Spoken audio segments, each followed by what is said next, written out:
লোকসভা নির্বাচনের আগে একটু অন্যভাবে ভোট প্রচার সারলেন বিষ্ণুপুর লোকসভা কেন্দ্রের বিজেপি প্রার্থী সৌমিত্র খাঁ স্ত্রী সুজাতা খাঁ।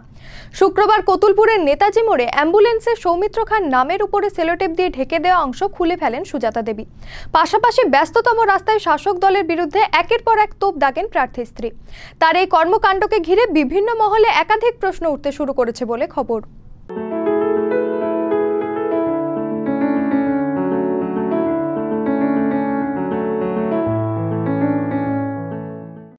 অ্যাম্বুলেন্সে সেলোটেপ দিয়ে ঢেকে দেওয়া সৌমিত্র খাঁয়ের নামের অংশ খুলে ফেললেন তার স্ত্রী বিজেপি নেত্রী সুজাতা খাঁ। শুক্রবার বাঁকুড়ার বিষ্ণুপুর লোকসভা কেন্দ্রের বিজেপি প্রার্থী সৌমিত্র খাঁয়ের প্রচারে কতুলপুরে গিয়ে তিনি এই কাজ করেন। এই যে মাননীয় সৌমিত্র খাঁকে এভাবে লুকিয়ে রাখা যাবে না। কতুলপুরের লোক জানে সৌমিত্র খাঁ এই 9 বছরে কি কাজ করেছে। সৌমিত্র খাঁয়ের হৃদয়ে কতুলপুর, আর কতুলপুরের হৃদয়ে সৌমিত্র খাঁ। মানুষ এত সহজে ভুলবে না সৌমিত্র খাঁকে, কারণ তারা জানে যে মা শারদার আশীর্বাদ আছে সৌমিত্র খাঁয়ের মাথায়।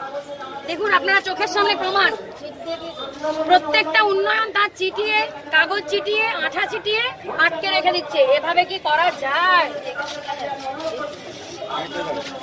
এভাবে সৌমিত্র খাঁকে আটকে রাখা যায় না। দেখুন আমি ছাড়াচ্ছি, দেখুন দেখুন দেখুন।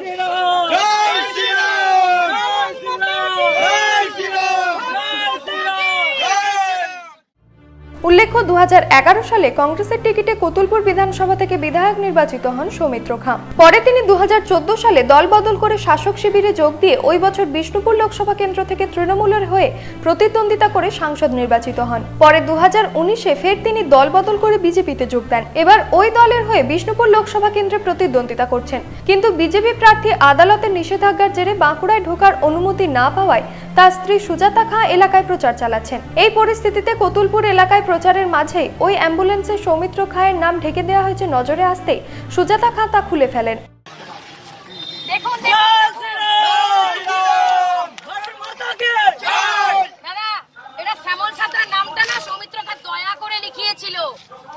দয়ার মাল, বুঝলেন? দেখুন যার নামটা বড় থাকে তারই তো দানটা হয়।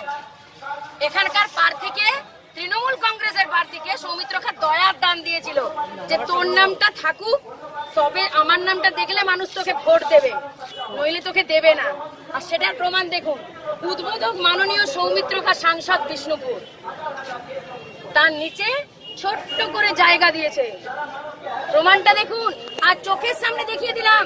এইরকম বিষ্ণুপুর লোকসভা জুড়ে সৌমিত্র খাঁ শত শত উন্নয়ন করেছে।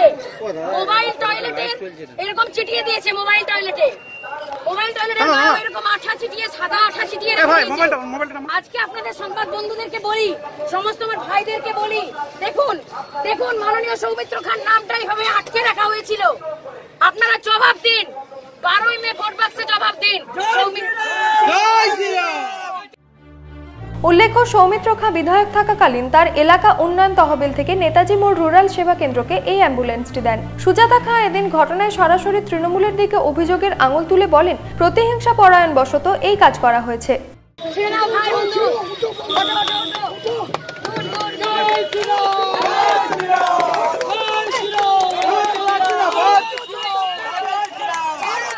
কতুলপুর বিধানসভায় এই এসি অ্যাম্বুলেন্স কতুলপুরের মানুষের সেবার জন্য সৌমিত্র খাঁ দিয়েছিল। বর্তমান শাসক দলের নোংরামিতে আবার দেখুন প্রমাণ হয়ে গেল। তার নামে আঠা চিটিয়ে, সাদা কাগজ চিটিয়ে তাকে আটকে রাখা হচ্ছে, তার প্রচার উন্নয়ন বাধা দিচ্ছে। আমরা বিজেপির বন্ধুরা চুপ থাকবো না। থাকবো কি চুপ? জয় শ্রীরাম, জয় শ্রীরাম, জয় শ্রীরাম। 12ই মে আসছে দিন, চিহ্নে ভোট দিন। সৌমিত্র খাঁকে আটকে রাখা যায়নি, যাবে না। সৌমিত্র খাঁকে আটকে রাখা যায়নি, যাবে না। এভাবে সৌমিত্র খাঁকে আটকে রাখা যাবে না দাবি করে তিনি বলেন, কতুলপুরের হৃদয়ে সৌমিত্র খাঁ, সৌমিত্র খাঁর হৃদয়ে কতুলপুর। মা শারদার আশীর্বাদ রয়েছে সৌমিত্র খাঁয়ের উপর। মানুষ এত সহজে তাকে ভুলবে না। আমি 100% নিশ্চিত যে কতুলপুর বিধানসভা থেকে এবারও আমরা সব থেকে বেশি লিড পাবো এবং পদ্মফুল চিহ্নে ভোট দিয়ে মানুষ তাদের অকুণ্ঠ আশীর্বাদ দিয়ে সৌমিত্র খাঁকে আবার দিল্লি সংসদে পাঠাবেন তাদের এলাকার উন্নয়নের জন্য। এবং সৌমিত্র খাঁকে সাথে নিয়ে আমি এখানে আবার এসে প্রচার করে যাব মানুষের অভূতপূর্ব সাড়া। প্রত্যেকটা উন্নয়নে সৌমিত্র খাঁয়ের নাম শাসক দল মুছে ফেলতে চাইছে অভিযোগ করে সুজাতা খাঁ আরো বলেন, অ্যাম্বুলেন্সের গায়ে লেখা নামে আঠা চিটিয়ে মানুষের হৃদয়ে আঠা লাগানো যাবে না। এদিন সুজাতা খাঁ আরো বলেন, ঘাস ফুল মানে ছাগলে খেয়ে ফেলবে, আর পদ্ম ফুলে ভোট মানে বাড়িতে লক্ষ্মী আসবে। সে কারণে তিনি সকলকে পদ্ম ফুল প্রতীকে বিজেপিকে ভোট দেওয়ার জন্য আবেদন জানান। তাদের পায়ের তলে আর জমি বলেই নেই, তাদের পায়ের তলে কোনো মাটিই নেই। তারা ভয় পাচ্ছে না, শুধু তারা রাতে জাস্ট দুঃস্বপ্ন দেখছে সৌমিত্র খাঁ নামটা নিয়ে।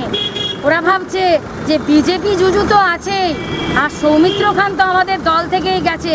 ও তো আট ঘাট বালি মাফিয়া, কে কয়লা মাফিয়া, তারপর তাদের নেতা যে আপনার পশ্চিমবঙ্গের চোর চিটিংবাজ হরিদাস ব্যানার্জি ভাইপো, তার আট ঘাট সব জানেন তো। ঘরের লোক যখন বাইরে বেরিয়ে যায় সে কিন্তু পুরো একদম ঘা খাওয়া বাঘ হয়ে যায়।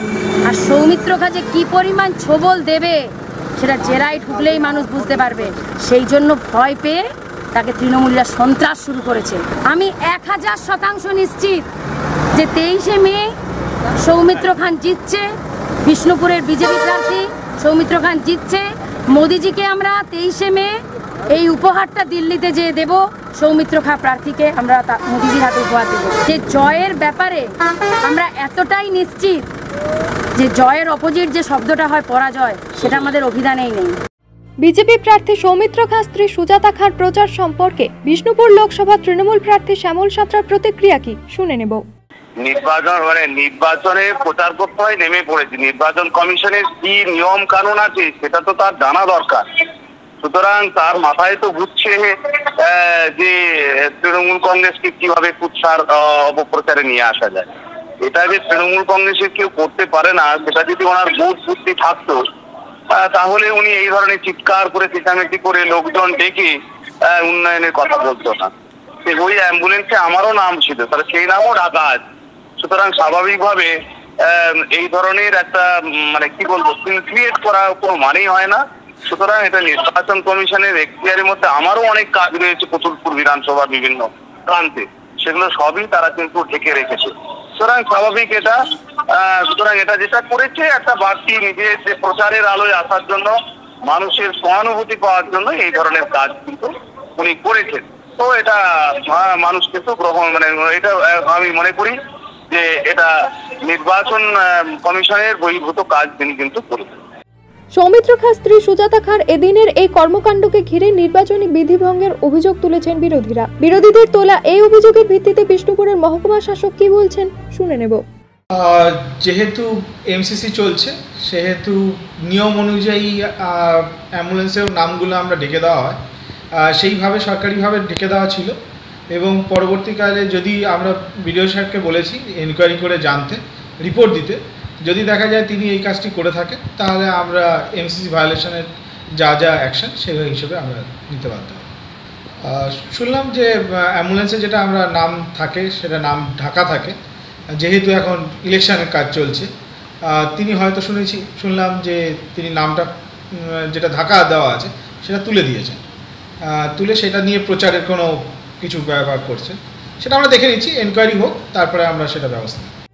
নিউজ আজ বাংলা, বাঁকুড়া।